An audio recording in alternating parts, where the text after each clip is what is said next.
브리핑은 두 가지입니다. 남영동 대공분실 방문 관련된 것과 국무회의 관련한 브리핑입니다. 첫 번째 브리핑부터 시작하겠습니다.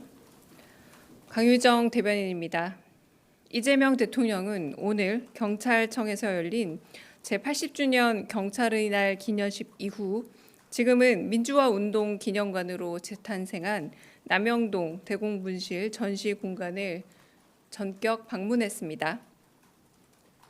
남영동 대공분실은 과거 군부 독재 시절 경찰의 어두운 역사가 남겨진 국가폭력의 상징적 공간입니다.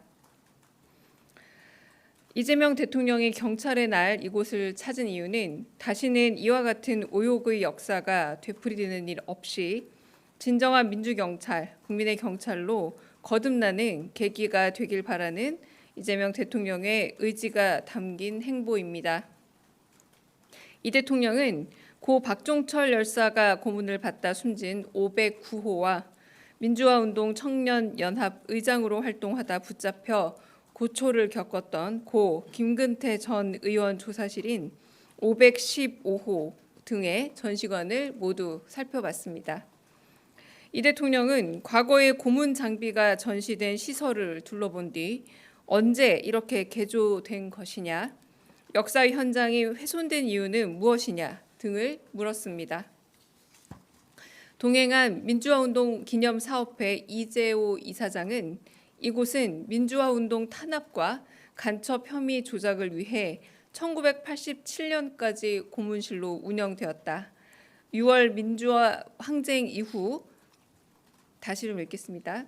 이곳은 민주화운동 탄압과 간첩 혐의 조작을 위해 1987년까지 고문실로 운영되다 6월 민주화 항쟁 이후 역사 지우기를 위해 당시 치안본부가 장비들을 다 치워버렸다 라며 고증과 복구를 위한 정부 차원의 지원과 협조를 요청했습니다.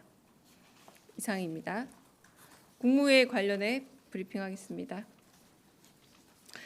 이재명 대통령 주재로 오늘 오후 제46회 국무회의가 열렸습니다.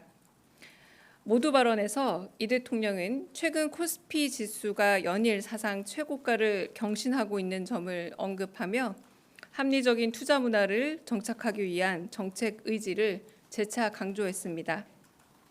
또한 다가오는 헬로윈데이 등 지역 축제와 행사들에 대한 안전관리 대책을 논의하는 과정에서 이재명 대통령은 지자체라는 명칭을 지방정부라고 부르는 것이 더 온당하다 제안하며 지방정부도 지역 주민들의 권한을 위임받은 만큼 정부에서도 관할 업무에 대해서는 함께 신경 써줄 것을 요청했습니다. 부처 보고 이후 이 대통령은 국정과제, 산업재해, 보이스피싱 범죄 등 여러 현안에 대한 대응 현황을 점검했습니다.